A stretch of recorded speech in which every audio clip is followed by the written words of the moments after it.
Bharat China మధ్య మరో diplomatic stand of start అయింది. చైనాలో వింటర్ ఒలింపిక్స్ జరుగుతున్నాయి. ఈ నెల 4వ తారీఖు నుంచి 20వ తారీఖు వరకు చైనాలో వింటర్ ఒలింపిక్స్. ఈ ఒలింపిక్స్ సెరమనీకి, ఓపెనింగ్ సెరమనీకి, క్లోజింగ్ సెరమనీకి టార్చ్ బేరర్గా గల్వన్ వ్యాలీలో చైనా తరపున పోరాడిన సోల్జర్ ఉన్నారు. ఇది చైనా పొలిటిసైజ్ చేస్తుందని చెప్పి ఇండియాకి కోపం వచ్చింది. దాంతో ఇండియా ఓపెనింగ్ సెరమనీ, క్లోజింగ్ సెరమనీకి అటెండ్ కాను అని చెప్పి తేల్చి చెప్పేసింది. భారత్ చైనా సంబంధాల్లో కొన్ని ఇరిటెంట్స్ చాలా ఎక్కువగా ప్రభావితం చేస్తాయి ఇద్దరిని. ముఖ్యంగా గత నెలలో అరుణాచల్ ప్రదేశ్లో 15 ప్రాంతాలకి చైనా కొత్త పేర్లు పెట్టింది. దీన్ని కూడా ఇండియా స్ట్రాంగ్గా అబ్జెక్ట్ చేసింది. ఎందుకంటే అది ఇండియాకి సోవరెన్ ఇష్యూ కాబట్టి.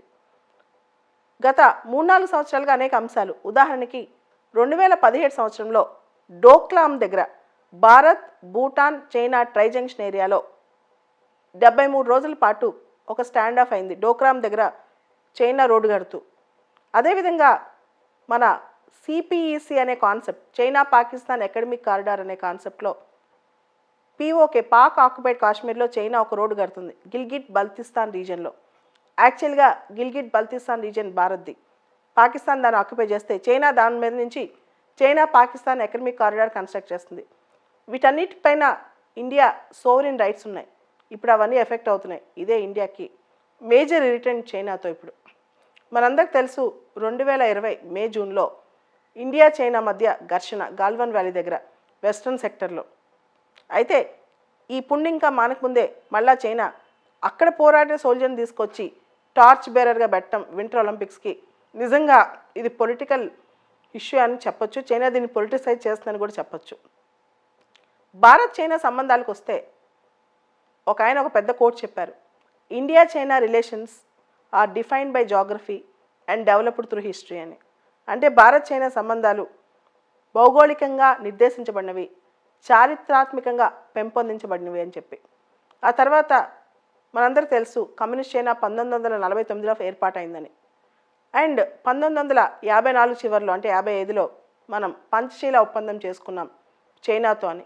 నెహ్రూ గారు అనుకున్నారు దీంతో చైనాతో శాంతిని కుదుర్చుకున్నామని. కానీ చైనా దూకుడు స్వభావం 1962లో బయటపడింది. చైనా 1962లో భారత్ పైన బార్డర్ వార్కి తెగబడింది.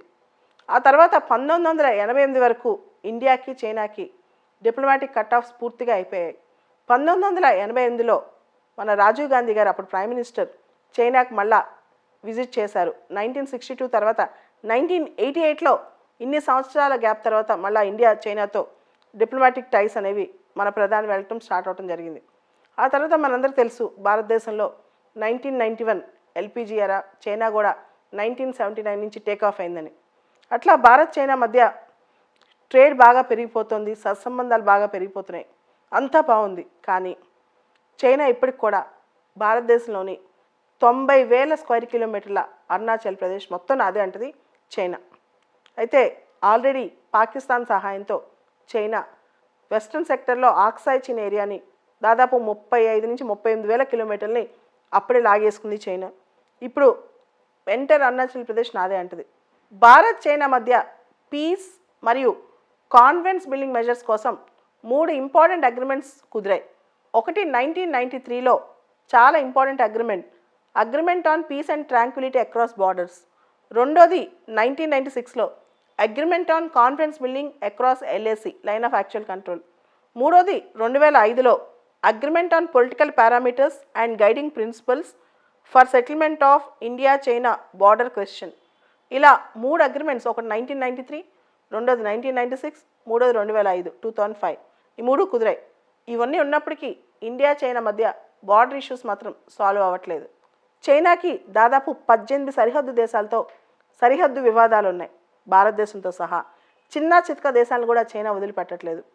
చైనా ఒక అగ్రెండైజర్ దేశం అని చెప్పొచ్చు ఈ విషయంలో. అయితే భారత్ చైనాకి కన్వర్జింగ్ పాయింట్స్ కూడా చాలా ఉన్నాయి.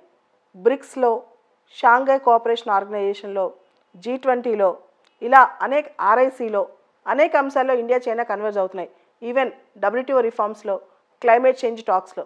కానీ చైనా పాకిస్తాన్ ఫ్రెండ్షిప్ ఎక్కడికి వెళ్ళినా భారత్తో కాంపిటీషన్, నువ్వు ఆఫ్రికాకి వెళ్ళినా, లాటిన్ అమెరికాకి వెళ్ళినా చాలా బిడ్డింగ్స్లో, చాలా కాంట్రాక్ట్స్లో కాంపిటీషన్. తర్వాత సౌత్ చైనా సీ అగ్రెండేజ్మెంట్, ఇవన్నీ కూడా చైనా మేజర్గా చేసిన పనులు. దీన్ని కౌంటర్ చేయడానికి ఇండియా ప్రాజెక్ట్ మౌసం అని కూడా స్టార్ట్ చేసింది. అమెరికాతో కలిసి America, Australia, Japan and Bharat quad కూడా ఫామ్ చేసుకున్నాయి. కానీ చైనా మాత్రం ఇంకా తన టెరిటోరియల్ అంబిషన్స్ చూపిస్తూనే ఉంది. ఎక్కడెక్కడ చుట్టుపక్కల దేశాల్లో టెరిటరీస్ లాక్కుందామనే ఆలోచనలోనే ఉంది. ఈ దిశగా ఇప్పుడు కొత్త స్టాండ్ ఆఫ్ ఏంటంటే ఈ winter Olympics torch bearer issue.